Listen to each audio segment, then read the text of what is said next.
नमस्कार दोस्तों, study Galaxy के यूट्यूब चैनल पे मैं आपका स्वागत करता हूं। तो दोस्तों, अगर आप जानना चाहते हैं कि फ्रेज़ क्या होता है, फ्रेज़ और क्लोज़ में क्या अंतर होता है और फ्रेज़ के टाइप्स कौन-कौन से होते हैं, तो यह वीडियो आपके लिए बहुत ज़रूरी है। इस वीडियो में हम आसान भाषा में कंसेप्ट और एग्ज़ाम्पल्स के साथ और एग्ज़ाम ओरिएंटेड तरीके से फ्रेज़ को पूरी तरह क्लियर करेंगे। तो इस वीडियो को पूरा देखें, लाइक करें, शेयर करें अपने दोस्तों के साथ और चैनल को सब्सक्राइब करना ना भूलें ताकि ग्रामर का कोई भी कॉन्सेप्ट आपसे छूट ना जाए। चलिए शुरू करते हैं आज का टॉपिक, फ्रेज़ और उसके टाइप्स। देखिए, सबसे पहले समझते हैं कि फ्रेज़ क्या होता है, व्हाट इज़ ए फ्रेज़? जैसा कि मैंने पिछले वीडियोज़ में बताया था आपको कि फ्रेज़ क्या होता है, एक ग्रुप ऑफ वर्ड्स। इससे पिछले वीडियो में मैंने फ्रेज़, क्लोज़ और सेंटेंस में डिफरेंस को क्लियर किया था और आज हम करने जा रहे हैं पूरा फ्रेज़ के बारे में कि फ्रेज़ क्या होता है और उसके टाइप्स कौन-कौन से होते हैं। तो मैंने पिछले वीडियो में भी बताया था कि फ्रेज़ क्या है, ये क्या है, एक ग्रुप ऑफ वर्ड्स है, ठीक है? तो इस चीज़ पे ध्यान देंगे कि ये ग्रुप ऑफ वर्ड्स है। इसका मतलब क्या हुआ कि कोई सिंगल वर्ड अपने आप में फ्रेज़ नहीं है, ठीक है? यानी कि कोई सिंगल वर्ड है, तो वो अपने आप में फ्रेज़ नहीं है। फ्रेज़ होने के लिए हमें क्या चाहिए? वर्ड्स, यानी 2 या 2 से ज़्यादा वर्ड्स का कॉम्बिनेशन या ग्रुप। तो अगर कोई ग्रुप है वर्ड्स का तो वो क्या है? फ्रेज़ है। दूसरा ध्यान देने की बात क्या है? जो फ्रेज़ होता है has no subject verb combination, यानी कि जो फ्रेज़ है इसके पास सब्जेक्ट और वर्ब जो है उनका कॉम्बिनेशन नहीं मिलने वाला। या तो सब्जेक्ट मिलेगा या अकेला वर्ब मिलेगा। इनका कॉम्बिनेशन आपको नहीं मिलेगा। Makes some sense but not complete sense, यानी कि कंप्लीट सेंस नहीं देता है। जो फ्रेज होता है वो कोई कंप्लीट सेंस नहीं देगा। इसको मैं आगे समझाऊंगा।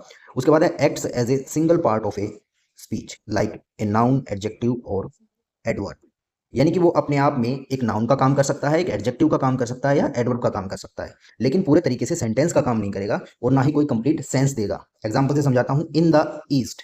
अब यहाँ पर ये क्या है? ये ग्रुप ऑफ वर्ड्स है। ये 2 या 2 से ज्यादा वर्ड से मिलकर बना हुआ है। इन द ईस्ट, पूर्व में। अब जैसे मैं किसी को बोलता हूँ इन द ईस्ट, तो उसका कोई कंप्लीट सेंस नहीं मिल रहा है। हाँ, थोड़ा बहुत सेंस ये जरूर मिल रहा है कि ये बोला मुझे जा रहा है कि पूर्व में, लेकिन क्या करना है? जाना है, ठीक है? या किसी चीज के बारे में बता रहा है कि कोई वहां से आया है, तो मुझे कुछ नहीं पता कि वहां पूर्व में कोई वर्ब हो रही है या कोई एक्शन हो रहा है। बस मुझे इतना बताया गया, इन द ईस्ट। उसके बाद है दूसरा फ्रेज, ए ब्यूटीफुल होम। अब यहाँ पर भी क्या है? बस इतना बताया गया, एक सुंदर घर, लेकिन उससे आगे मुझे कुछ नहीं पता। तो एक कंप्लीट सेंस मुझे यहाँ नहीं मिल रहा है, लेकिन ग्रुप ऑफ वर्ड्स मुझे दिख रहा है। तो ये अपने आप में ये सब क्या है? ये फ्रेजेस हैं। The owner of the dog, यानी कुत्ते का मालिक। अब ये यहाँ पर ये सब क्या है? ये सब सब्जेक्ट है, इनके साथ कोई वर्ब नहीं है। तो इसका मतलब सब्जेक्ट वर्ब का कॉम्बिनेशन नहीं है और क्या है? ग्रुप ऑफ वर्ड्स है, तो ये क्या है? फ्रेज है। उसके बाद यहाँ पर ये कह रहा है कि don't confuse it with A close must have a subject plus verb, यानी कि जो क्लोज होती है, यहाँ पर ये देखिए, क्लोज क्या है? सब्जेक्ट और वर्ब का कॉम्बिनेशन है। यानी कि ये दो पार्ट्स जोड़ रखे हैं यहाँ पर, ये सब्जेक्ट है और वर्ब है, इसके कॉम्बिनेशन से जो बनेगा वो क्या है? क्लोज। अब देखिए, क्लोज के बारे में हम आगे पढ़ेंगे थोड़ा सा। अभी थोड़ा सा फ्रेज के बारे में फिर बता देता हूँ कि अभी हमने क्या सीखा है कि फ्रेज क्या है? एक ग्रुप ऑफ वर्ड्स है। दूसरा ध्यान देने की बात है कि उसके पास सब्जेक्ट और वर्ब का कॉम्बिनेशन नहीं होता है। तीसरी ध्यान देने की बात क्या है कि उसका कोई कंप्लीट सेंस नहीं होता है। यहाँ पर कंप्लीट की बात है, थोड़ा बहुत सेंस निकलता है लेकिन कंप्लीट सेंस नहीं निकलता। अब यहाँ पर एक बार फिर से बात करते हैं फ्रेज और क्लोज के डिफरेंस की। अब देखिए, यहाँ पर जो फ्रेज है फिर से बता रहा है, नो सब्जेक्ट वर्ब कॉम्बिनेशन, और जो क्लोज है उसमें सब्जेक्ट वर्ब का कॉम्बिनेशन होगा। गोल्डन रूल क्या कह रहा है? Look for a subject the doer, यानी जो काम करने वाला है, and a finite verb the action. तो क्लोज को अगर पहचानना है या फ्रेज को पहचानना है तो आपको देखना है सब्जेक्ट और वर्ब का कॉम्बिनेशन। अगर सब्जेक्ट वर्ब कॉम्बिनेशन नहीं है या उसका पेयर नहीं है तो वो क्या है? वो फ्रेज है। अगर सब्जेक्ट वर्ब का कॉम्बिनेशन है तो वो क्लोज है। अब यहाँ पर एक सेंटेंस है, the girl in the red. ये सेंटेंस पूरा नहीं है। The girl in the red ये क्लोज है, लेकिन यहाँ पर ये जो सर्कल बनाया हुआ है, इन द रेड, ये क्या है? ये फ्रेज है। He is fond of playing cricket. अब यहाँ पर ये पूरा सेंटेंस है, लेकिन यहाँ पर इसमें ये जो सर्कल के अंदर दिया हुआ है ये क्या है? ये फ्रेज है। हमें सिर्फ फ्रेज पर ध्यान देना, सेंटेंस पे नहीं। अब ये क्या है? ग्रुप ऑफ वर्ड्स है, सिंगल वर्ड से नहीं बना हुआ, तो ये फ्रेज है। और इनके साथ क्या है? इन द रेड ऑफ प्लेइंग। अब सब्जेक्ट वर्ब का कॉम्बिनेशन भी नहीं है, लेकिन क्लोज क्या है? Who is wearing A red dress. यहाँ पर सब्जेक्ट क्या है? हु, और इज वेयरिंग यानी वर्ब भी है। तो सब्जेक्ट वर्ब का कॉम्बिनेशन है और कंप्लीट सेंस भी नहीं निकल रहा है। कंप्लीट सेंस तो यहाँ पर भी नहीं निकल रहा फ्रेज में, और ना ही इस वाली क्लोज में निकल रहा है। तो क्लोज में कभी कभी कंप्लीट सेंस निकलता है, कभी कभी नहीं निकलता, लेकिन फ्रेज में कभी भी कंप्लीट सेंस नहीं निकलता। तो अभी यहाँ पर ये जो क्लोज है ये आधे अधूरे सेंटेंस से निकाली गई है। तो वो is wearing A red dress, अब देखिए पूरा सर्कल में आया हुआ है ये, ठीक है? तो यहाँ पर वो भी है और वियरिंग भी है, यानी कि वो क्या है? एक सब्जेक्ट का काम कर रहा है और वियरिंग एक वर्ब का काम कर रहा है। तो यानी पर यहाँ पर सब्जेक्ट वर्ब का कॉम्बिनेशन है, तो ये क्या है? ये क्लोज है। अगली क्लॉज है, बिकॉज ही प्लेज क्रिकेट। तो ही प्लेज क्रिकेट में क्या है? ही क्या है? सब्जेक्ट है, और प्लेज मतलब यानी एक वर्ब का काम कर रहा है, तो यहाँ पर भी सब्जेक्ट और वर्ब का कॉम्बिनेशन है। तो ये सब क्या है? ये दोनों क्या है? क्लोज है। तो यहाँ पर समझते हैं, ए phrase is A part of a sentence, A close can be a simple sentence itself. तो यहाँ पर ये कह रहा है कि अगर हम किसी एक सेंटेंस को उठाएं तो उसके अंदर फ्रेज जो है वो हमेशा उसका पार्ट मिलने वाला है, और क्लोज कभी कभी पूरे सेंटेंस का भी काम करती है और कभी कभी पूरे सेंटेंस का काम नहीं भी करती है। जब मैं क्लोज के ऊपर वीडियो बनाऊंगा तो हम इस बात को अच्छे से जानेंगे। अब अभी बात करते हैं हम सिर्फ फ्रेज की और उसके टाइप्स की। तो अब हम पहले टाइप की बात करते हैं। तो अब यहाँ पर टाइप्स शुरू हो गए हैं, टाइप्स हैं ये। तो पहला है नाउन फ्रेज। ठीक है, आइडेंटिफाई द सेंटेंस हीरो, यानी कि हीरो का मतलब यहाँ पर जो डूअर है। फंक्शन क्या करता है, a noun phrase is a group of words that acts as a noun in a sentence. यानी कि क्या है, सबसे पहले फ्रेज है, उसकी पहचान करनी है अब हमें उसके टाइप से कि वो किस टाइप का फ्रेज है। तो नाउन फ्रेज क्या कह रहा है कि ये ग्रुप ऑफ वर्ड्स होगा, क्योंकि ग्रुप ऑफ वर्ड्स, सभी फ्रेजेस क्या हैं, ग्रुप ऑफ वर्ड्स हैं, जो नाउन की तरह काम करेगा। अब देखिए यहाँ पर नाउन तो कुछ भी हो सकता है, बॉय हो सकता है, गर्ल हो सकती है, ठीक है, डॉग हो सकता है। तो यहाँ पर ये भी नाउन है, लेकिन अभी हम बात किसकी कर रहे हैं, हम फ्रेज की बात कर रहे हैं। यानी कि ये जो नाउन है ये फ्रेज नहीं है, ये सिंगल वर्ड्स हैं। तो सिंगल वर्ड कभी भी फ्रेज नहीं हो सकता है। तो हम ऐसे नाउन की बात करेंगे जो दो या दो से ज्यादा वर्ड से मिलकर बना है, और जो दो या दो से ज्यादा वर्ड से मिलकर बनेगा वो क्या होगा, फ्रेज। और वो फ्रेज अगर नाउन का काम कर रहा है तो वो बन जाएगा नाउन फ्रेज। तो it can be the subject, object और ऑब्जेक्ट ऑफ ए प्रपोजिशन। आइए आगे समझते हैं कोर स्ट्रक्चर के बारे में। It has a main noun और प्रोनाउन द हेड वर्ड, यानी कि जो मेन नाउन या प्रोनाउन होगा उसको हमने हेड वर्ड बोल दिया। And can have modifiers before और आफ्टर इट। अब देखिए ये बनेगा, यानी कि जो नाउन फ्रेज है इसके पास एक अपना एक हेड वर्ड होगा और उसके आगे पीछे लग के कुछ मॉडिफायर्स उसको फ्रेज बना देंगे। यानी कि जो हेड वर्ड होगा उसके आगे मॉडिफायर लग सकता है, सॉरी उसके पीछे मॉडिफायर लग सकता है, या फिर उसके आगे मॉडिफायर लग सकता है। जैसे एग्जांपल के साथ समझाता हूं, the owner of the dog is kind. तो यहाँ पर एक्ट्स एज द सब्जेक्ट। तो काइंड कौन है, उस डॉग का ओनर। तो यहाँ पर किसकी बात हो रही है, ओनर की बात हो रही है। तो ये जो हेड वर्ड है ये क्या है, ओनर है।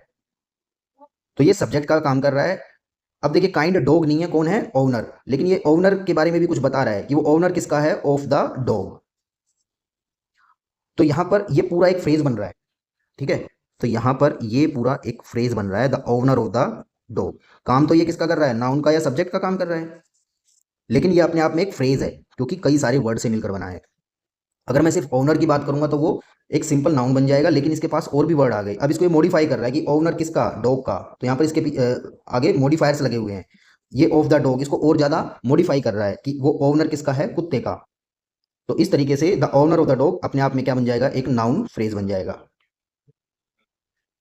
तो चलिए अब बात करते हैं इसको पहचानना कैसे है, कि नाउन फ्रेज को कैसे पहचाने। देखिए यहाँ पर एक ट्रिक दी गई है, to find the noun phrase ask what और who to the answer is your noun phrase. अब देखिए यहाँ पर ये कह रहा है कि जब भी सेंटेंस के अंदर अगर हम नाउन फ्रेज को पहचानना है तो बस दो क्वेश्चन पूछने हैं, व्हाट यानी क्या, हु यानी कौन। अगर क्या या कौन का जवाब हमें मिल जाता है और जो चीज जवाब होती है वही क्या है, नाउन फ्रेज। जैसे एग्जांपल से समझाता हूँ, he wanted something to drink. तो हम अपने आप से क्वेश्चन पूछेंगे, ही वांटेड व्हाट, उसको क्या चाहिए, समथिंग टू ड्रिंक। तो यहाँ पर क्या है, समथिंग टू ड्रिंक। तो ये क्या है, नाउन फ्रेज है। A young boy ran away, कौन, हु रैन अवे यानी कौन भागा, भाग के गया। तो क्वेश्चन पूछा हु रैन अवे, इसका क्या आंसर आया, ए यंग बॉय। तो यहाँ पर नाउन फ्रेज क्या है, a young boy. I like the small wooden house, I like what, A sorry the small wooden house. तो यहाँ पर जो द स्मॉल वुडन हाउस है वो क्या है, वो नाउन फ्रेज का काम कर रहा है। तो इस तरीके से हम किसी सेंटेंस के अंदर नाउन फ्रेज की पहचान कर सकते हैं, व्हाट या हु का क्वेश्चन करके। अगला है the adjective phrase. Adjective phrase क्या करता है, किसी भी नाउन या प्रोनाउन के अंदर और डिटेल या डिस्क्रिप्शन ऐड करता है, ठीक है, या उसको मॉडिफाई करता है। An adjective phrase is a group of word, phrase है तो क्या है, ग्रुप ऑफ वर्ड्स है, that does the work for an adjective. It describes और मॉडिफाइज ए नाउन और प्रोनाउन। यानी कि एडजेक्टिव फ्रेज एक ग्रुप ऑफ वर्ड्स है जो क्या कर रहा है, एक एडजेक्टिव का काम कर रहा है। देखिए यहाँ पर अगर ब्लैक है, बैड, गुड, ये भी क्या है, ये एडजेक्टिव है, लेकिन ये फ्रेज नहीं है। क्यों नहीं है, क्योंकि ये सिंगल वर्ड। तो मैं फिर से बता रहा हूं कि हमेशा फ्रेज के लिए ध्यान रखेंगे ग्रुप ऑफ वर्ड्स, यानी कि यहाँ पर जो ग्रुप ऑफ वर्ड्स होंगे वो एडजेक्टिव का काम करेंगे नाउन और प्रोनाउन के लिए। अगर वो एडजेक्टिव ग्रुप ऑफ वर्ड से बना है तो वो एडजेक्टिव फ्रेज है, काम वो एडजेक्टिव का ही करेगा। वो क्या करेगा, इसको डिस्क्राइब करेगा या मॉडिफाई करेगा। It usually comes right after the noun it modifies. Usually यानी अक्सर वो नाउन के बाद आता है। जैसे, the girl in the red is my little sister. तो यहाँ पर इन द रेड है ये जो, ये क्या है, ये एक एडजेक्टिव फ्रेज है, ये एक एडजेक्टिव फ्रेज है। द गर्ल क्या है, यहाँ पर एक नाउन है, और नाउन को मॉडिफाई जो कर रहा है, यानी उसकी विशेषता बताई जा रही है उस लड़की की कि उसने रेड ड्रेस पहनी हुई है, the girl in the red. तो इन द रेड ये क्या है, एडजेक्टिव फ्रेज है। फ्रेज क्यों है, क्योंकि ये ग्रुप ऑफ वर्ड्स है। This phrase describes the noun, किसको, गर्ल को। विच गर्ल, कौन सी girl, the one in the red. तो अब समझते हैं कि एडजेक्टिव फ्रेज को कैसे पहचानना है। To find the adjective phrase, first find the noun then ask which one या फिर व्हाट काइंड। तो एडजेक्टिव फ्रेज को अगर पहचानना है तो सबसे पहले नाउन को पहचानना है और फिर क्वेश्चन करना है कि कौन सा या किस तरह का। एग्जाम्पल से समझते हैं, a person who is rich came by this car, यानी कि जो पर्सन अमीर था वो इस कार से आया है। तो यहाँ पर ये जो नाउन है पर्सन, ये इसको मॉडिफाई कर रहा है। ठीक है, पर्सन की एक विशेषता बताई जा रही है कि जो पर्सन अमीर है, हु इज रिच। तो यहाँ हु किसके लिए आया, पर्सन के लिए आया है। तो क्वेश्चन पूछा गया व्हाट काइंड ऑफ पर्सन, कैसा पर्सन, जो रिच है। तो इसका जवाब मिल रहा है जो रिच है, हु इज रिच। तो ये है एडजेक्टिव फ्रेज। ऐसे ये द किंग वोर ए क्राउन मेड ऑफ गोल्ड। तो द किंग वोर वट, यानी कैसे, what kind of crown, the king वोर वट काइंड ऑफ क्राउन, कैसा क्राउन उस किंग ने पहना था। तो इसका जवाब क्या मिल रहा है, मेड ऑफ गोल्ड, जो गोल्ड से बना हुआ था। तो नाउन क्या है इसमें, क्राउन, तो विच क्राउन, इसका आंसर मुझे मिलेगा यहाँ पर मेड ऑफ गोल्ड। तो इसका एडजेक्टिव फ्रेज होगा मेड ऑफ गोल्ड। अगला है she seemed extremely happy. This describes the pronoun she, what kind of state she was, what kind of state was she in extremely happy, यानी कि यहाँ पर किस स्टेट में थी। तो यहाँ पर इसका जवाब मिल रहा है एक्सट्रीमली हैप्पी स्टेट में थी। तो एक्सट्रीमली हैप्पी क्या है, एडजेक्टिव फ्रेज है।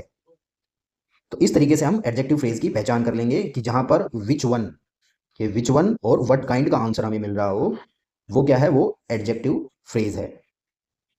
अब बात करते हैं एडवर्ब फ्रेज की। एडवर्ब फ्रेज क्या करती है, मॉडिफाई करती है एक्शन को या फिर एडजेक्टिव को। मतलब an adverb phrase is a group of words that does the work of an adverb. तो हमें कंफ्यूज नहीं होना है कि अब हम एडवर्ब सीख रहे हैं या एडवर्ब फ्रेज सीख रहे हैं, ज़्यादा अंतर नहीं है। बस ग्रुप ऑफ वर्ड्स के बारे में हम सीख रहे हैं कि ऐसे ग्रुप ऑफ वर्ड्स जो अपने आप में एडवर्ब का काम करते हैं, वो क्या है, एडवर्ब फ्रेज। तो क्या करते हैं, it modifies a verb an adjective और अनदर एडवर्ब। तो एडवर्ब क्या होती है, एडवर्ब किसको मॉडिफाई करती है, वर्ब को करती है या एडजेक्टिव को करती है या अपने आप को, एडवर्ब को करती है। तो it answers questions like how, when, where, why. तो यहाँ पर एडवर्ब फ्रेज को पहचानने का क्या तरीका है कि हम क्वेश्चंस कैसे पूछेंगे, how, when, where, why. How मतलब कैसे, व्हेन मतलब कब, वेयर मतलब कहाँ, व्हाई मतलब क्यों। यानी कि अगर इन प्रश्नों का उत्तर हमें मिल रहा है तो वहां पर हम एडवर्ब फ्रेज को पहचान लेंगे। आइए एग्जाम्पल से समझते हैं। He is eating his meal so slowly. तो यहाँ पर ये क्या पूछेगा कि हाउ इज ही ईटिंग। देखिए this phrase modifies the verb eating. तो यहाँ पर ईटिंग की बात हो रही है, ये ईटिंग क्या है, ये वर्ब है और मॉडिफाई कर रहा है। तो इसको कैसे बता रहा है कि वो वर्ब कैसे की जा रही है, सो स्लोली, यानी धीरे से। तो how is he eating so slowly, तो इसका उत्तर मुझे मिल रहा है सो स्लोली। तो यानी कि इस वर्ब को करने का ढंग जो है वो बताया जा रहा है। तो सो स्लोली, अब देखिए स्लोली भी क्या है, एडवर्ब है, लेकिन इसके साथ सो हो रहा गया, यानी कि दो वर्ड से मिलकर बना है। तो ये अपने आप में क्या बन जाएगा, एडवर्ब फ्रेज। तो ये है एडवर्ब फ्रेज, क्योंकि ये दो या दो से ज्यादा वर्ड से मिलकर बना है, इसलिए इसको बोलेंगे एडवर्ब फ्रेज। तो एडवर्ब फ्रेज को पहचानने का तरीका है, जो हाउ, व्हेन, वेयर या व्हाई का आंसर दे देगा वही क्या है, एडवर्ब फ्रेज है। तो आइए एग्जांपल के साथ समझ लेते हैं। How, when, where. To find the adverb phrase ask the verb how, when, where और व्हाई। एग्जाम्पल है यहाँ पर, he was driving so fast, कि वो कैसे ड्राइव कर रहा था। How was he driving so fast, तो सो फास्ट क्या है, एडवर्ब फ्रेज है। We are closing our shop for a while, when are we closing for a while. हम कब क्लोज कर रहे हैं, थोड़ी देर के लिए। He leaves across the street, यानी कि वेयर डज ही लीव, वो कहाँ रहता है, अक्रॉस द स्ट्रीट। तो यहाँ पर so fast, for a while और ये अक्रॉस द स्ट्रीट, ये सब क्या हैं, ये हैं एडवर्ब फ्रेज। अब देखिए, अब आइए समझते हैं यहाँ पर क्या है। ये बताया जा रहा है कि जो प्रेपोजिशनल फ्रेज है, ये भी एक टाइप है, लेकिन प्रेपोजिशनल फ्रेज ही क्या है, एडवर्ब फ्रेज का काम करेगी और कभी कभी वो एडजेक्टिव फ्रेज का भी काम करेगी। आइए इसको समझते हैं। देखिए एडवर्ब विद इंटेंसिफायर, यानी वेरी क्विकली या सो स्लोली। तो यहाँ पर ये जो वेरी और सो है, ये क्या है, इंटेंसिफायर है, यानी ये बताया जा रहा है कि वो कैसे काम कर रहा है।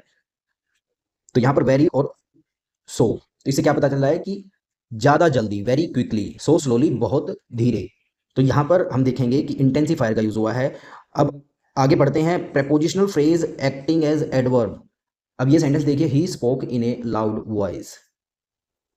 अब देखिए यहाँ पर क्या है, प्रेपोजिशनल फ्रेज है लेकिन एडवर्ब का काम कर रही है, क्योंकि यहाँ पर क्या आया है, इन आया है। इन क्या है, एक प्रेपोजिशन है। ये अपने आप में क्या है, ये एक प्रेपोजिशन है, लेकिन ये ग्रुप ऑफ वर्ड्स के अंदर है। तो यहाँ पर ये एक एडवर्ब का काम कर रही है कि उसने किसके बारे में बताया जा रहा है, उसके बोलने के ढंग के बारे में। ही स्पोक, तो स्पोक क्या है, वर्ब। अब इसको मॉडिफाई कर रहा है स्पोक को, कि कैसे बोला गया है, इन ए लाउड वॉइस, यानी कि एक लाउड वॉइस में बोला गया है। तो यहाँ पर प्रेपोजिशन का यूज करते हुए एडवर्ब बना हुआ है। एडवर्ब क्यों है, क्योंकि स्पोक को मॉडिफाई किया जा रहा है कि उसने कैसे बोला, और उसमें किसका यूज हुआ है, प्रेपोजिशन का यूज हुआ है। तो यहाँ पर आंसर है, उसने कैसे बोला, तो हाउ का आंसर मिल रहा है, she will come in a minute. यहां पर आंसर मिल रहा है व्हेन का, व्हेन विल शी कम, कि वो कब आएगी, वो आएगी 1 मिनट में। तो यहाँ पर आंसर किसका मिल रहा है, व्हेन का आंसर इन ए मिनट। तो इन ए मिनट क्या है, यहाँ पर प्रेपोजिशनल फ्रेज है जो कि एक एडवर्ब फ्रेज का काम कर रही है। और ऐसे ही यहाँ पर हाउ का आंसर मिल रहा है इन ए लाउड वॉइस, कि उसने कैसे बोला, इन ए लाउड वॉइस। अब यहाँ पर बात ध्यान देने की है, many prepositional phrases can be adjective और adverb phrases, the key is to see what they modify. आइए एक बार एक एग्जांपल के साथ और समझते हैं। देखिए कि जब वो नाउन को डिस्क्राइब करेगा प्रेपोजिशनल फ्रेज, तो वो एडजेक्टिव फ्रेज का काम करेगा। अगर कोई प्रेपोजिशन है वो नाउन को मॉडिफाई कर रहा है तो वो एडजेक्टिव फ्रेज का काम करेगा, और अगर वो वर्ब को मॉडिफाई कर रहा है तो वो एडवर्ब फ्रेज का काम करेगा। आइए समझते हैं एग्जांपल के साथ। जैसे ऑन द टेबल यहाँ पर भी है और ऑन द टेबल यहाँ पर भी है। यहाँ पर भी ऑन आया है, एक प्रेपोजिशन आई है, यहाँ पर भी प्रेपोजिशन आई है। दोनों एकदम लगभग लगभग क्या है, बिल्कुल सेम ही है, ऑन द टेबल और ऑन द टेबल। लेकिन अब सेंटेंस से समझते हैं। देखिए, the book on the table is mine. अब सेंटेंस क्या कह रहा है कि जो बुक टेबल के ऊपर रखी हुई है वो मेरी है, माइन मतलब मेरी। तो यहाँ पर किसके बारे में बात हो रही है, बुक के बारे में बात हो रही है। और बुक क्या है, ये एक नाउन है, ठीक है। तो ये मॉडिफाई किसको कर रहा है, ऑन द टेबल, ये एक नाउन को मॉडिफाई कर रहा है। और नाउन को जो मॉडिफाई करता है वो क्या होता है, वो एडजेक्टिव होता है, जो नाउन की विशेषता बताता है। यानी ये जो बुक है ये क्या है, नाउन है। इसकी क्या विशेषता है कि ये मेरी है और टेबल के ऊपर रखी हुई है। यानी कि ये जो बुक टेबल के ऊपर रखी हुई है, इसकी विशेषता क्या है, ये टेबल पर है और ये मेरी है। तो किसको मॉडिफाई किया जा रहा है, बुक को मॉडिफाई किया जा रहा है, तो नाउन को मॉडिफाई किया जा रहा है। तो ऑन द टेबल क्या है, एक एडजेक्टिव फ्रेज होगी। अगला सेंटेंस है ये वाला, he put the book on the table. अब देखिए यहाँ पर किसकी बात हो रही है, उसके रखने की ढंग की बात हो रही है। रखना क्या है, एक वर्ब है, पुट यानी रखना, एक वर्ब है। अब इसको बताया जा रहा है, ही पुट द बुक, बुक कहाँ रखी गई है, ऑन द टेबल। तो यहाँ पर किसको मॉडिफाई किया जा रहा है, वर्ब को मॉडिफाई किया जा रहा है। तो ये जो ऑन द टेबल है इसके अंदर प्रेपोजिशन है ऑन, तो ये किसका काम कर रहा है, ये एडवर्ब फ्रेज का काम कर रहा है, क्योंकि यहाँ पर रखने का ढंग बताया जा रहा है। यानी उसको रखा कहाँ गया है, एक टेबल के ऊपर रखा गया है। तो ये जो ऑन द टेबल है ये किसको मॉडिफाई कर रहा है, ये वर्ब को मॉडिफाई कर रहा है। तो ये एक एडवर्ब फ्रेज है। यहाँ पर ये ऑन द टेबल कौन है, बुक है, कि कोई बुक, उसकी विशेषता क्या है, या उसको मॉडिफाई किया गया ऑन द टेबल के साथ, कि वो किताब टेबल के ऊपर रखी हुई है। तो यहाँ पर ये नाउन को मॉडिफाई कर रहा है, यहाँ पर ये वर्ब को मॉडिफाई कर रहा है। तो ऑन द टेबल दोनों जगह अलग अलग फ्रेज का काम कर रहा है। यहाँ पर ये एडवर्ब फ्रेज का काम कर रहा है और यहाँ पर ये एडजेक्टिव फ्रेज का काम कर रहा है। तो अभी एक बार रिवाइज कर लेते हैं, हमने क्या क्या सीखा है। यहाँ पर हमने सीखा है फ्रेज के बारे में। फ्रेज क्या होता है, group of words, no subject verb combination या पेयर, यानी कि ग्रुप ऑफ वर्ड जिसके पास सब्जेक्ट वर्ब का कॉम्बिनेशन या पेयर नहीं होता उसको क्या बोलेंगे, फ्रेज। उसके बाद हमने सीखा नाउन फ्रेज, जो एक नाउन का काम करता है, जो हमें आंसर देता है हु और व्हाट का। उसके बाद हमने सीखा एडजेक्टिव फ्रेज, जो डिस्क्राइब करता है या मॉडिफाई करता है नाउन या प्रोनाउन को, जो हमें जवाब देता है विच वन या व्हाट काइंड। उसके बाद हमने सीखा एडवर्ब फ्रेज, जो मॉडिफाई करता है वर्ब, एडजेक्टिव और एडवर्ब को, जो हमें आंसर देता है हाउ, व्हेन, वेयर, व्हाई का। यहाँ पर एक क्वेश्चन है, identify the underlined phrase in the sentence, the girl in the red is my little sister. तो यहाँ पर फ्रेज को पहचानना है, इन द रेड को। तो जैसा कि मैंने बताया था, ये किसको मॉडिफाई कर रहा है, गर्ल को, नाउन को। तो ये क्या है, एक एडजेक्टिव फ्रेज है। तो सही आंसर होगा adjective phrase, because it describes which girl, यानी कौन सी गर्ल जो रेड में है। तो दोस्तों आपको ये वीडियो कैसा लगा, अगर आपको वीडियो पसंद आया तो इस वीडियो को जरूर शेयर और लाइक कीजिएगा, और हमारे चैनल को सब्सक्राइब कीजिएगा, ताकि इस तरह के और वीडियोस मैं आप तक पहुंचाता रहूं। मिलते हैं अगले वीडियो में, तब तक के लिए जय हिंद।